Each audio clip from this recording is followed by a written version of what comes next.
कल्याण येथे 2 लाखांच्या फायद्याच्या आमिषाला बळी पडून पुण्यातील एका व्यावसायिकाची फसवणूक झाल्याची घटना समोर आली आहे. 5 लाख रुपयांच्या बदल्यात 7 लाख रुपये देण्याचे आमिष दाखवून आरोपींनी संबंधित व्यावसायिकाला कल्याण येथे बोलावले. येथे आल्यानंतर आरोपींनी त्याच्याकडील रक्कम लंपास केली.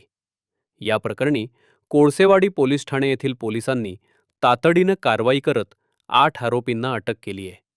तांत्रिक तपास आणि मिळालेल्या माहितीच्या आधारे आरोपींना जेरबंद करण्यात पोलिसांना यश आले. आर्थिक आमिष दाखवून फसवणूक करणाऱ्या टोळीचा पर्दाफाश करण्यात आला असून या टोळीने यापूर्वी अशाच प्रकारे इतर किती जणांना गंडा घातला आहे याचा तपास सुरू आहे. कोळसेवाडी पोलीस स्टेशनला हा गुन्हा दाखल असताना येथील हकीकत अशी आहे की दीपक शिंदे म्हणून हे पुण्याचे रहिवासी आहे आणि ते कल्याण येथे आले. त्यांना रँडमली एका आरोपीने फोन केला की आम्ही तुम्हाला नोटा बदलून देतो आहे, त्याच्याऐवजी तुम्हाला 2 लाख रुपये जास्तचे देणार.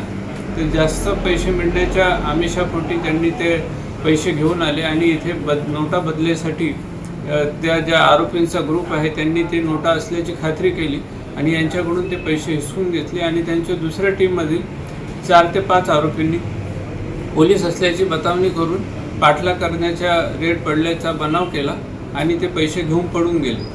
पोलिसांकडे जेव्हा फिर्यादीने माहिती दिली तर पोलिसांनी पुणे हायवेवरनं ह्या 5 आरोपितांना ताबडतोब ताब्यात घेतले त्यांच्याकडून आणि त्यांचे इतर साथीदार असे एकूण 9 आरोपितांना ताब्यात घेऊन त्यांच्या 2 गाड्या जप्त करण्यात आलेल्या आहे. 9 आरोपितांना अटक केलेली आहे आणि 2,36,000 रुपयाचा मुद्देमाल, मोबाईल असे सर्व ऐवज जप्त करण्यात आलेले आहे.